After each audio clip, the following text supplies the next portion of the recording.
यहाँ पर हिंदी साथ के भक्त ने भाव लिखा। भगवान क्या कहते हैं महात्मा भीष्म सुनिए।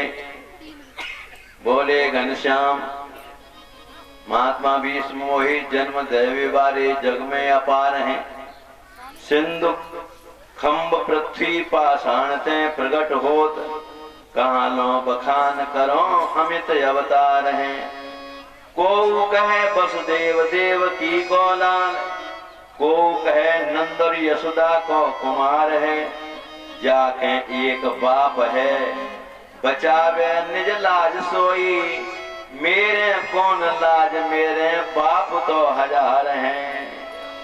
महाराज ताकि एक बाप होए थे बाप की चिंता करे। हम तो अपने भक्तन के बेटा बन के आ जाते हैं और सेकंड बाप हमारे बने। ठीक है नहीं, वसुदेव जी हमारे बने, नंद जी हमारे बने। इसलिए ये भाव भक्तों का भाव है सज्जनों।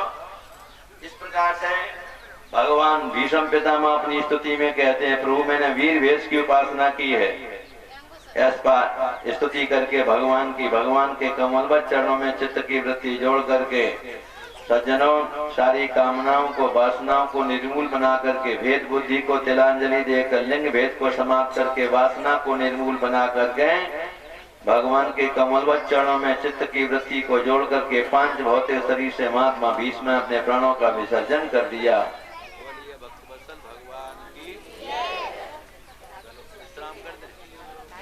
विश्राम है आपका 10-15 मिनट बाद बातचीत कर लो।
जय श्री कृष्ण।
बलिहार प्यारे जो, बलिहार प्यारे जो, तेरी मंडप जब मतवारी लगती है प्यारी प्यारी, तेरी चाल जब मतवाली लगती है प्यारी प्यारी, तेरी चाल जब मतवारी लगती है प्यारी प्यारी, तेरी चाल जब मतवाली लगती है प्यारी प्यारी, तेरी पायल की पैजनिया पे, तेरी पायल की पैजनिया पे बलिहार प्यारे जो, बलिहार प्यारे जो, तेरी पायल की पैजनिया पे, तेरी पायल की पैजनिया पे बलिहार प्यारे जो,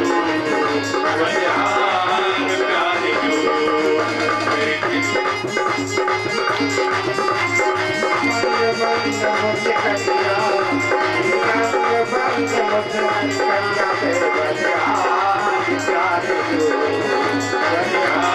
प्यारे जो,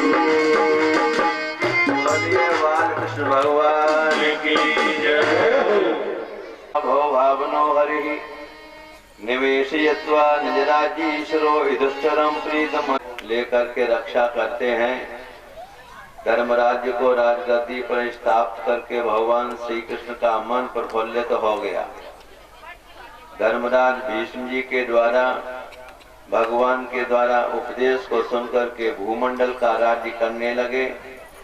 मेरे बंधुओं, आज से 5135 या 30 साल हुए होंगे, कोई ज्यादा समय तो नहीं हुआ है। धर्मराज महाराज, इनके राज्य में हमारे यहाँ क्षत्रिय लोग ही शासक होते थे, ब्राह्मण लोग उनको परामर्श देते थे। शासक और शासित, शासक शासित दो शब्द हैं पॉलिटिकल साइंस में।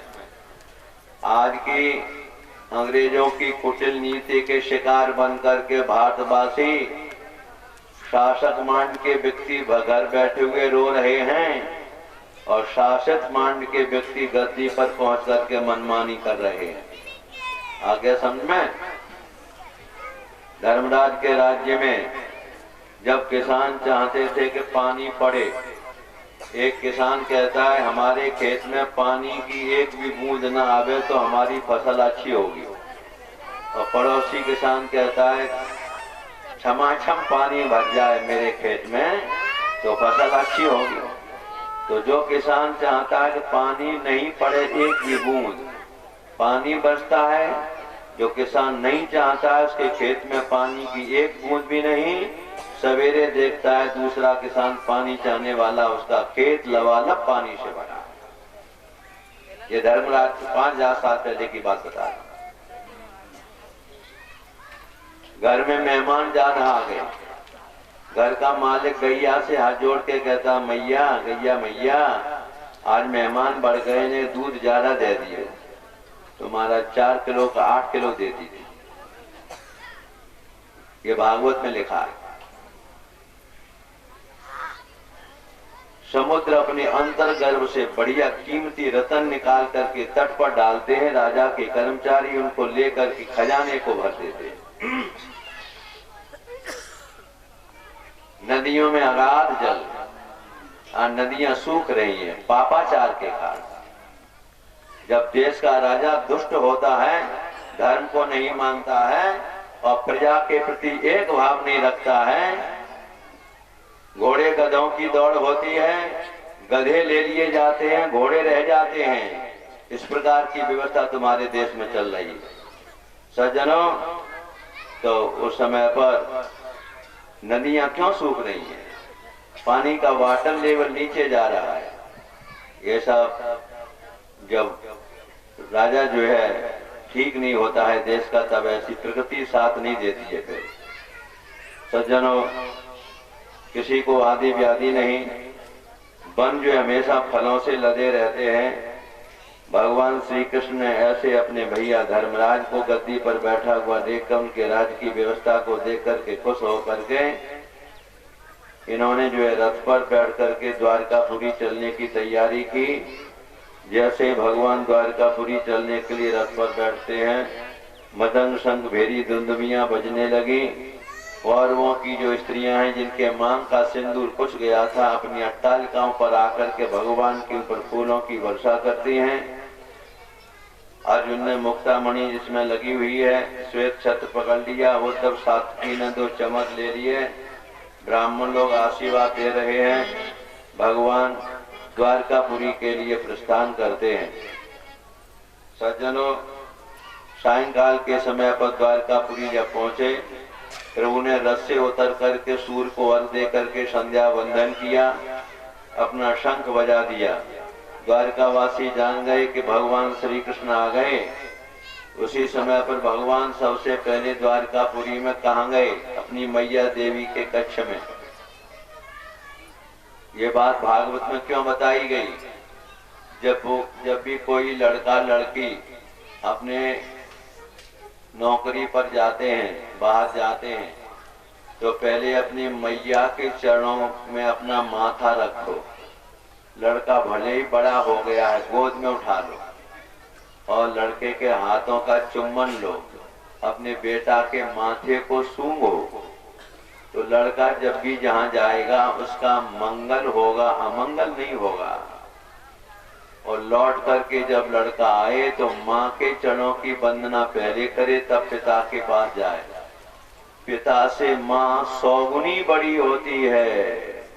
ध्यान रखो, पिता से माँ 100 गुनी बड़ी होती है। ये भागवत में कथा तुमको शिक्षा देने के लिए तो बताई गई ना, तुमको भी ऐसा करना चाहिए। लेकिन आजकल तो हम क्या देखते हैं, कोई पढ़ा लिखा VIP बाबू नौकरी से आता है तो अपनी माताजी के कमरे में तो नहीं जाएगा, अपने मेम साहब के कमरे में जाएगा और पूछेगा कि हमारे बाहर जाने पर तुम्हें कष्ट तो नहीं हुआ? बड़ी विडम्बना है ना सज्जनों। भगवान श्री कृष्ण की 16,108 रानियां, पति के परदेश चले जाने पर हर एक स्त्री का कर्तव्य है कि घर में भजन पूजन करे। पति का कभी भी अनिष्ट नहीं होगा। लोग कहते हैं कि पति पुण्य करे तो पत्नी को मिलता है, पत्नी नहीं करे तो पति को नहीं मिलेगा। हम गारंटी से, व्यास गति से कह रहे हैं, पत्नी जो पुण्य कमाएगी तो उसका पति जहाँ भी होगा उसके अनिष्ट बचेंगे, धर्मशास्त्र कहता है। आगे समझे। इसलिए आज भगवान की 16,108 रानियों ने जो भजन पूजन में लगी रहती थी, पति को पाकर के श्रृंगार करती हैं, अपने पतिदेव से मिलती हैं। सज्जनों, इसके बाद सौनकी जी ने प्रश्न किया, अश्वत्थामानोन पृष्ठेन ब्रह्मशीर्षणो तेजसा उत्तराया हतो गर्भ ईशेना जीवित पुनः। उत्तरा के गर्भ से जब बालक पैदा हुआ तो मृत अवस्था में पैदा हुआ, जीवित कैसे हो गया? ठीक है।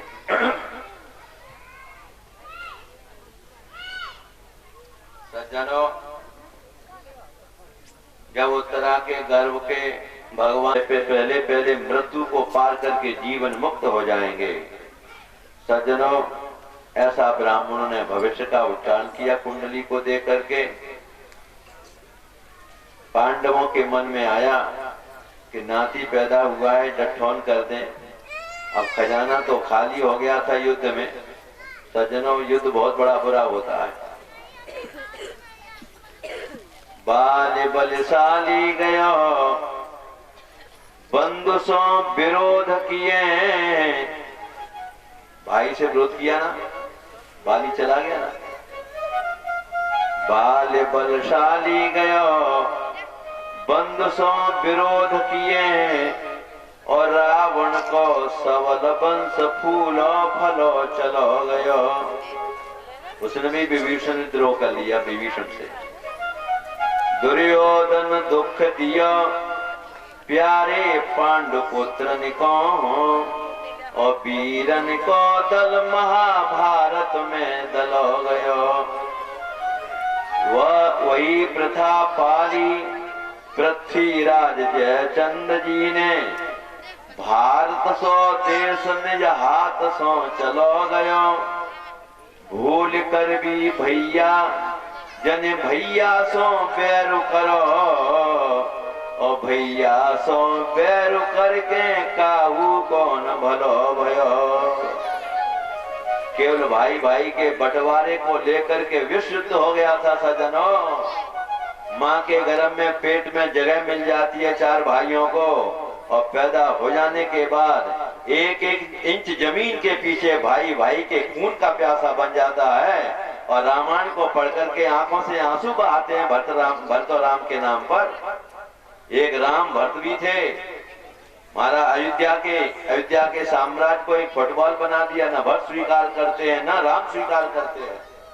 इसलिए सज्जनों, ये कथाओं से शिक्षा लीजिए। भूल कर भी भैया जन भैया सो बैर करो, और भैया सो विरोध करके काहू कौन भलो भयो। महाभारत युद्ध हो गया। आज भी भारत तुम्हारा होश में नहीं आया है। युद्ध के बाद भगवान ने कहा, महाराजा मर्त ने बड़ा यज्ञ किया है, सोने के पास छोड़ करके चले गए। ब्राह्मण लोग यज्ञ में सब वस्तु छोड़ के चले जाएं तो राजा का अधिकार होता है, तो राजा उस पर अपना कब्जा कर सकता है जा करके इसके धन के द्वारा। इसके बाद महाराज, जिन भीम ने 100 लड़के मार दिए धृतराष्ट्र के, माता गांधारी महल में भीम के द्वारा दिए हुए टुकड़ों से अपने प्राणों की रक्षा कर रही थी महल में। विदुर जी ने देखा, मेरे भैया इनका अंतिम जीवन हम संभालें। ये जाकर के पहुंचे और विचार करते, आहा जीजी विशाम, जीने की प्रबल इच्छा देखो। 100 साल की उम्र रह गए बूढ़े बाबा की, नारे हल रही है, शरीर कपिर होवे। महाराज चारपाई पे पड़े और फिर जाके पूछो, बाबा मरे चाहता होगा? तो बाबा क्या कहेंगे, बेटा दुनिया मरे हुए को बैठी है, ने पंथी को ब्याह देख लिए थे तो ठीक है। अब बोलो, जाए वे बारे तो पंथी के ब्याह की चिंता पड़ी है, गोविंद के चरणों में प्रीत तो नहीं है सज्जनों। इसलिए हर एक प्राणी को जो है सच्चा भजन तो बाल्यावस्था जवानी में ही होता है। मेरे बंधुओं, तेने उमर कमाई दई बावरिया, पर गोविंदा नहीं गाया। तेने उमर कमाई दई बावरिया, पर गोविंदा नहीं गायो।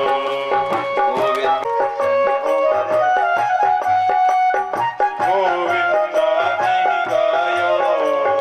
उमर कमाई दई बावरिया, पर गोविंदा नहीं गायो।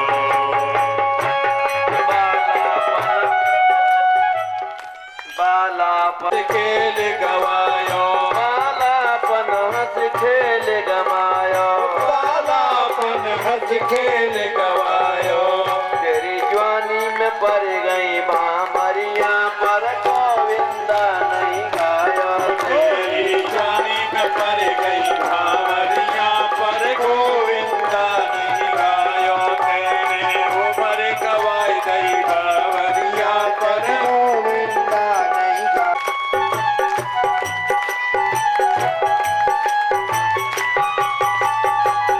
बूढ़े होकर माला ले लई, बूढ़े होकर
उपदेश किया। धृतराष्ट्र को गांधारी को लेकर के हिमालय में ले गए। धर्मराज सवेरे चरणों की वंदना करने जाते थे। धृतराष्ट्र और मां गांधारी जब न दिखाई पड़ी, संजय से पूछा, माता गांधारी पिता धृतराष्ट्र कहाँ चले गए? तो संजय आंखों में आंसू भर के कहते हैं, धर्मराज से उनके निश्चय को हम नहीं जान पाए।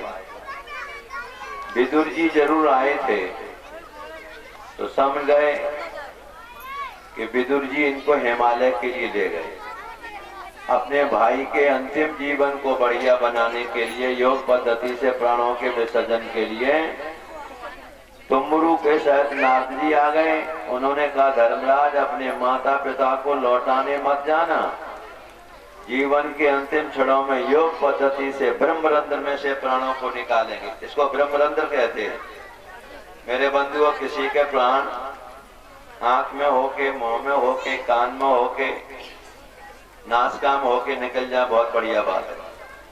और जिस व्यक्ति के प्राण मलमूत्र छोड़ने वाली इंद्री में होके निकलते हैं, उसको डायरेक्ट रिजर्वेशन नरक का हो गया। डायरेक्ट रिजर्वेशन नरक का, फर्स्ट क्लास।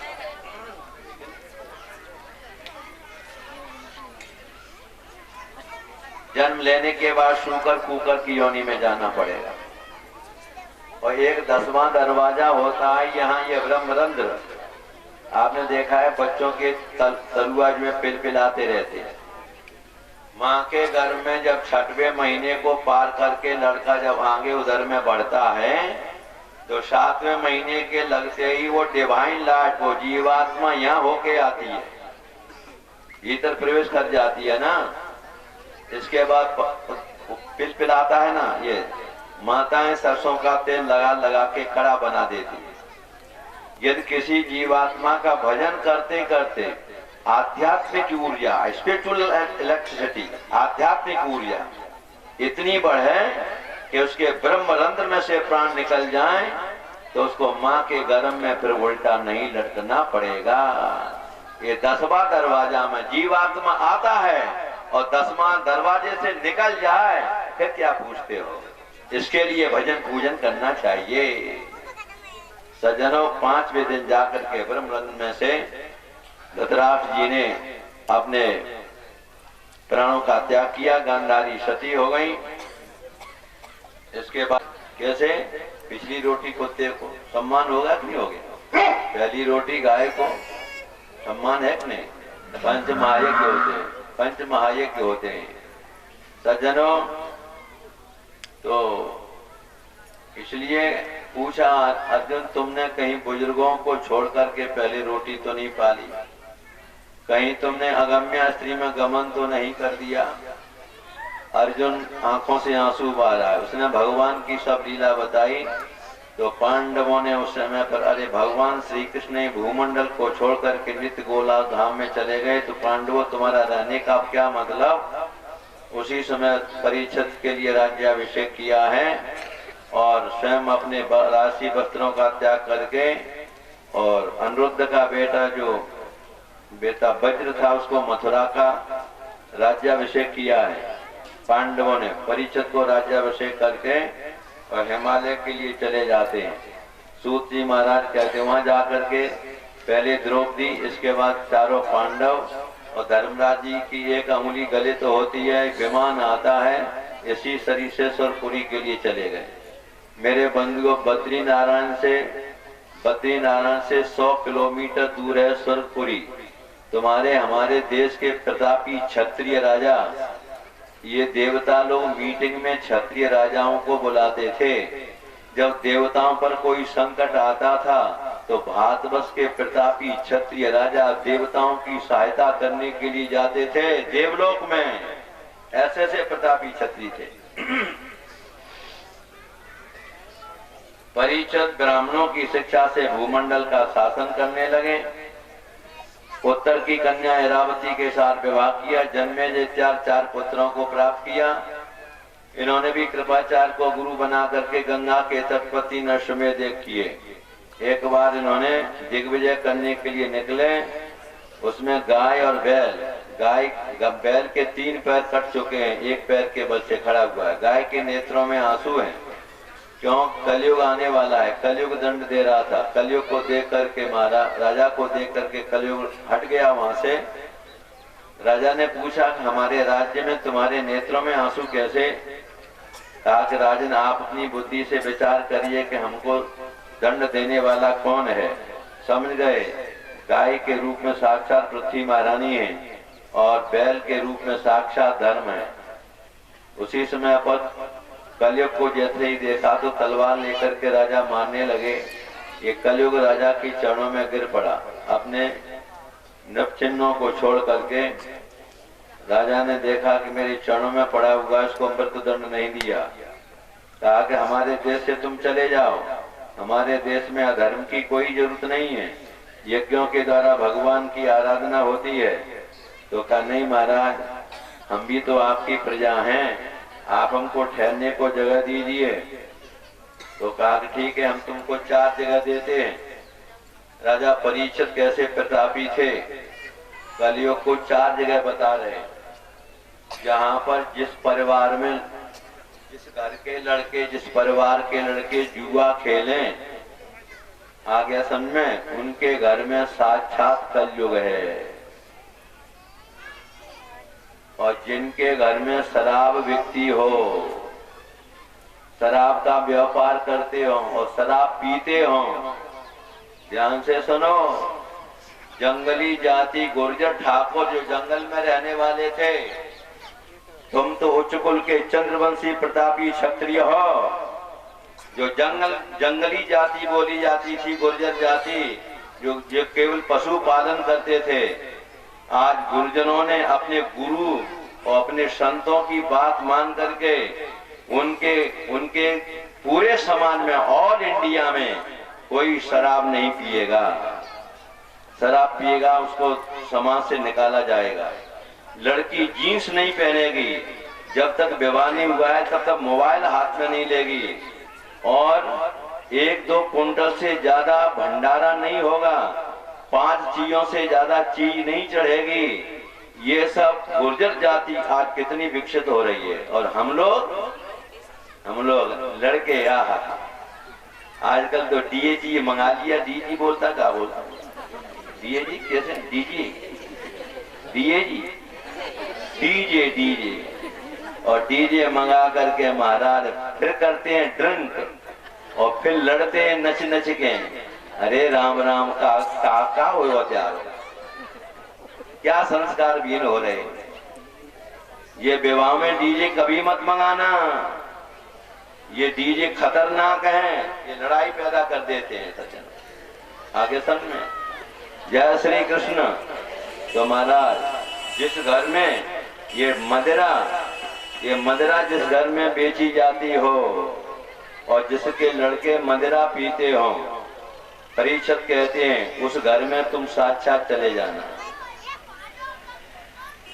और क्या बताया?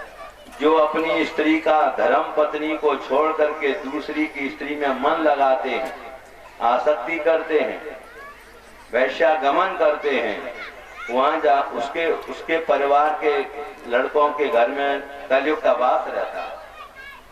जो अकारण ही प्राणियों का वध कर देते हैं। कोई मिला, थोड़ा बहुत धन देखा, मार दिया और धन को ले आए। यानी जिनके घर में जुआ खेला जाता है वो घर, शराब पीने वाले का घर, शराब बेचने वाले का घर, और वैश्यागामी करने वाले लड़कों का घर, और अकारण दूसरों की हत्या करने वाले कसाईयों जैसा काम करते हैं। यहाँ पर कलयुग को 4 वास दे दिए। कलयुग ने कहा महाराज, कलयुग मन में विचार करता है इनमें तो हम रहते ही हैं, 5वां हमको स्थान और मिले, तो सोने में दे दिया। सोने में माताएं विचार करेंगी कि गुरुजी सोने की तो सारे आभूषण हम ही पहनते हैं, तो सोने के आभूषण में सोने में जब कलयुग है तो क्या हमारे ऊपर कलयुग सवार रहे हो? आप पूछ सकती हो ना। गीता में भगवान ने क्या कहा है? धातुओं में सोना मैं हूं, धातु जितनी है उसमें सोना मैं हूं। तो सोने में तो भगवान कहते मैं स्वयं हूं। लेकिन तुम्हारे पतिदेव किसी का गला घोंटकर अन्याय के द्वारा धन कमा करके तुमको कहीं सीतारामी बनवा दी तो तुम्हारी बुद्धि खराब हो जाएगी। सज्जनों, बुद्धि खराब, कलयुग रहेगा ना उसमें। धर्माचरण से, परिश्रम के द्वारा घर में सोना तुम्हारे आ गया है, कलयुग उसे छू नहीं सकता है। इसके बाद महाराज राजा परीक्षित एक बार आकेट करने के लिए वन में जाते हैं। बड़े जोर की इनको प्यास लगी है। ये सोने का मुकुट तो इनके माथे पर है ही बंधुओं। उन्होंने वर्ण मिलता है कहीं कहीं, ये सोने का मुकुट इनको ले जाइए, अमनिया करिए। ठीक, बहुत अच्छा। फल को काटना मत कहो, ये मत कभी बोलना घर में फल काट लो, सब्जी काट लो, सब्जी का अमनिया करो। ये मुस्लिम भाई बोलते हैं फल काटिए, सब्जी काटिए, काटना नहीं, फल का अमनिया करो, सब्जी का अमनिया करो, ये शब्द बोलो, ठीक है नहीं, काटना। जय श्री कृष्ण। क्या बात है भाई, जय श्री कृष्ण, जय श्री राधे। आगे सुनिए। राजा परीक्षित सोने का मुकुट, किसका मुकुट था? जरासंध का। एक बार भगवान श्री कृष्ण, अर्जुन और भीम ब्राह्मण के भेष में जरासंध के यहाँ गए। ब्राह्मण बन करके द्वारपाल ने कहा 3 ब्राह्मण मिलना चाहते हैं, अंदर बुला के लाओ। क्योंकि भगवान रण छोड़ के भाग गए थे ना जरासंध के सामने से, तब से जरासंध ब्राह्मणों को फिर बेरोक टोक अपने महल में बुलाता था। समझ गया जरासंध, कहा कृष्ण तुमसे हम नहीं लड़ेंगे, तुम छोटी उम्र के हो, तुमने मामा को मारा।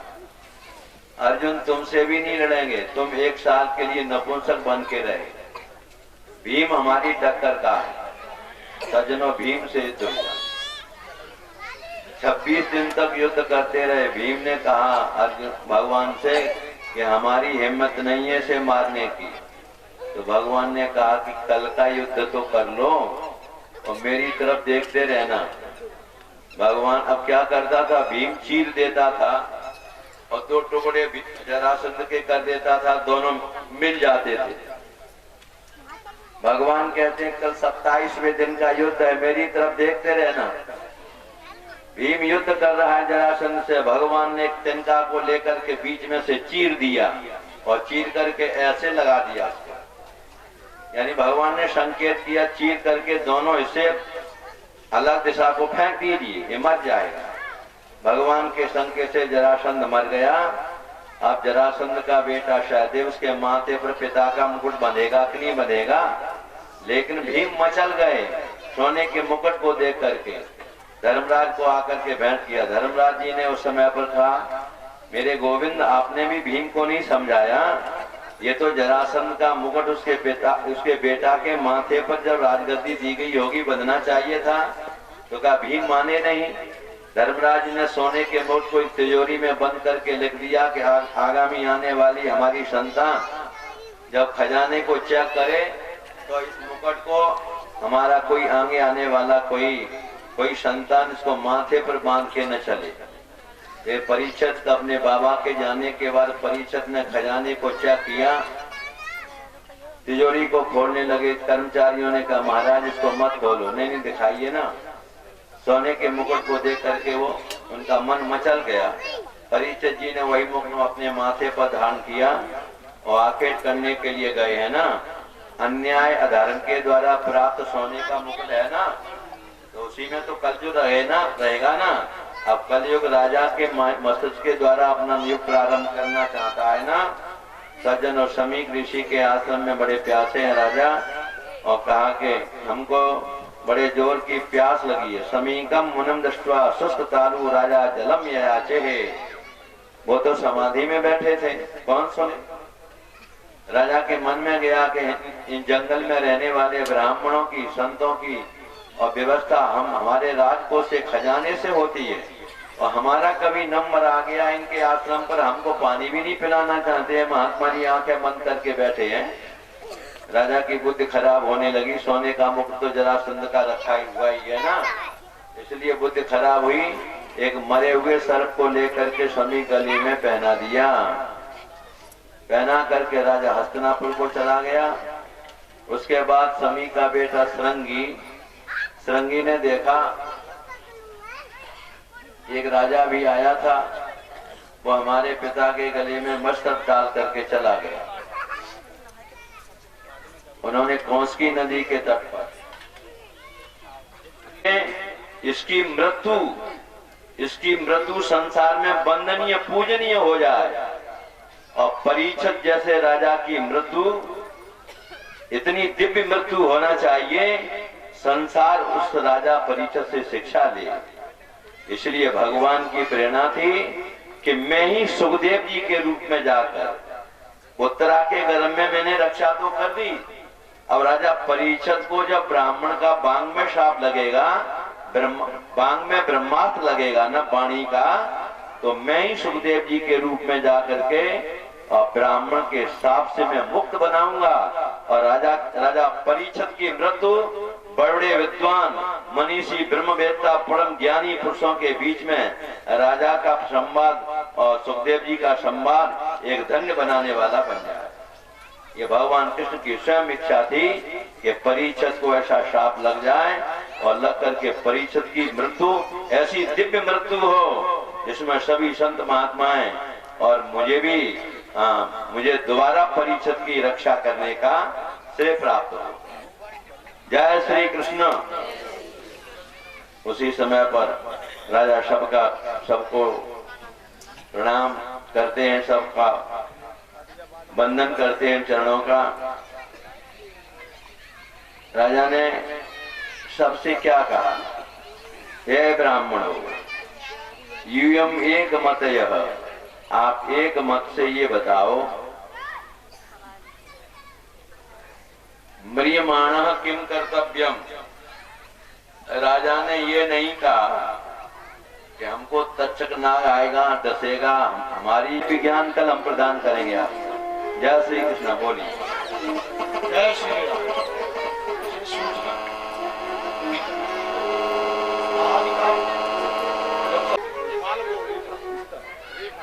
किसकी तरफ से है? हल्का वाल भोग है ना, बिल्कुल की है ना, रेखा दी। अच्छा, उनकी तरफ से। जय श्री राम। बहुत बढ़िया बात।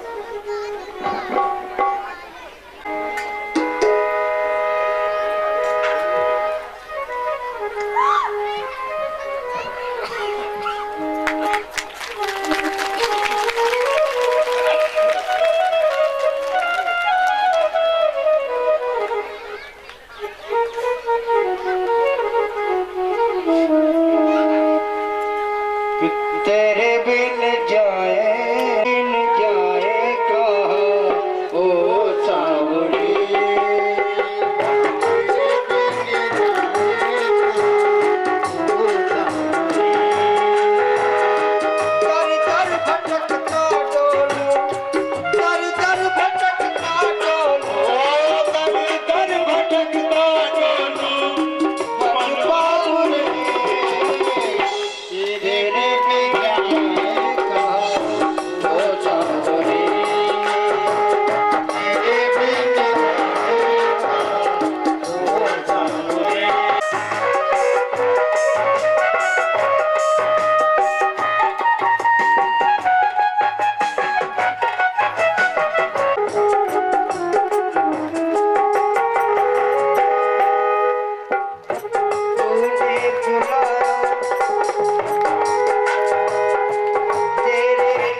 जय श्री राधे।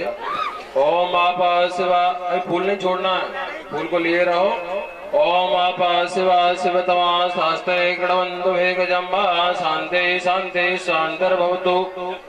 एक बात का आप लोग ध्यान रखें, जैसे आरती हो रही है तो आरती के बाद आरती के ऊपर जल घुमाया जाता है तो शांत की जाती है। उसके बाद में जल के छींटे आप लोगों के ऊपर लगाए जाते हैं। घर में भी आप लोग आरती करें, घर में भी आरती करें तो रोजाना शाम को जब आरती लेडीजें करती हैं तो आरती करने के बाद घर में आरती के ऊपर ऐसे जल घुमा करके जल को नीचे छोड़िए। उसके बाद फिर जल को अपने बच्चों के ऊपर अपने ऊपर डालिए और आरती हो उस समय जल घुमा करके जल को नीचे छोड़ करके अपने बच्चों के ऊपर डालिए तो घर में शांति रहेगी, क्रोध नहीं आएगा, बच्चों की बुद्धि अच्छी रहेगी। और जो वैसे ही आरती को रख देती, आरती की रख दी तो घर में क्रोध बढ़ेगा, इसलिए आप लोग ध्यान दें। हरे ओम जिने न जयमय जंत देवास्तानि धर्माणि प्रथमान्य सन्नाते हनाकं महिमानः सचन्त यत्र पूर्वे साध्याः सन्ति देवाः। ओम वक्रतुंड महाकाय कोटि सूर्य समप्रभा निर्विघ्नं कुरु मे देव सर्वकार्येषु सर्वदा। सर्वमंगल मांगल्ये शिवे सर्वार्थ साधिके शरण्ये त्र्यंबके गौरी नारायण नमोस्तुते। रामाय रामभद्राय रामचंद्राय वेदसे रघुनाथाय नाथाय सीताय पतये नमः।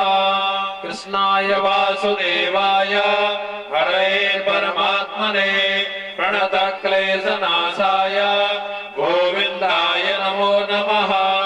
मनोजवं मारुततुल्यवेगं जितेन्द्रियं बुद्धिमतां वरिष्ठं वातात्मजं वानरयोतमुख्यं श्रीरामदूतं शरणं प्रपद्ये। कंठे सदकराल गरलाम गंगाजलम मस्तके वामांगे गिरिराज तनया जया भवानी सती नंदे स्कंद गणाधिराज सहितां श्री विश्वनाथ प्रभु काशी मंदिर संस्थित खिल गुरु कुर्यात् सदा मंगलम्। ब्रह्मा मुरारी प्रभुरान्तकारी भानो ससे भूमि सुतो बुधश्च गुरुश्च शुक्र शनिराः केतव सर्वे ग्रहाः शान्तिकरा भवन्तु। सेवन्ते कामकुलजलं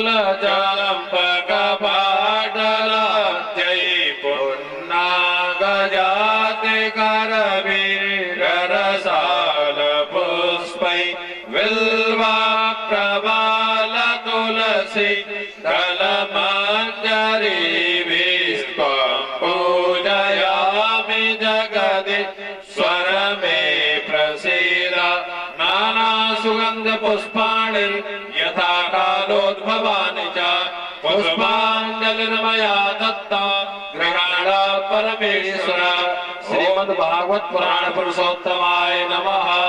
सांगाय सपरिवाराय सायुधाय सशस्त्रकाय सवाहनाय मंडप देवता सहिताय मंडल देवता सहिताय मंत्र पुष्पांजलिं समर्पयामि।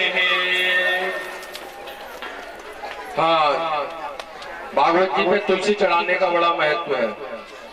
आप लोग आते हो भागवत जी के यहाँ तो तुलसी चढ़ाने का भागवत जी पे बहुत ज्यादा महत्व है, तो आप लोग तुलसी लेकर के आया करें, भागवत जी पे तुलसी चढ़ाया करें।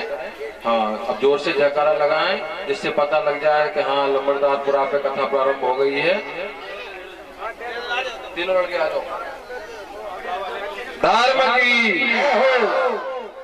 जयकारा लग जाना, उसके बाद दूंगा। धर्म की थोड़ा सा पाता और ऊंचा उठा दो।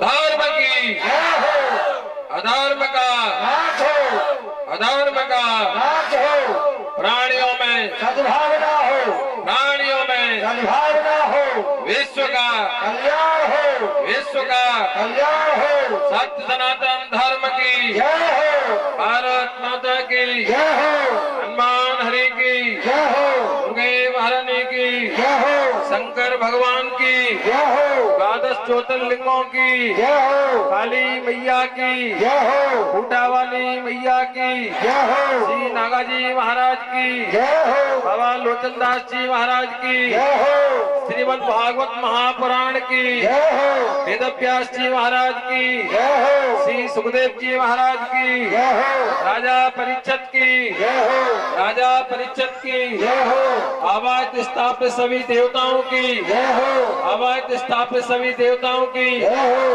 अपने अपने माता पिता की जय हो, पूरी जय की सेवा करोगे। हैं? भागवत सुनने का फल तभी मिलेगा जब जितनी भी भागवत सुन लो, हजारों भागवत सुन लो, तो माता पिता से गाली बको।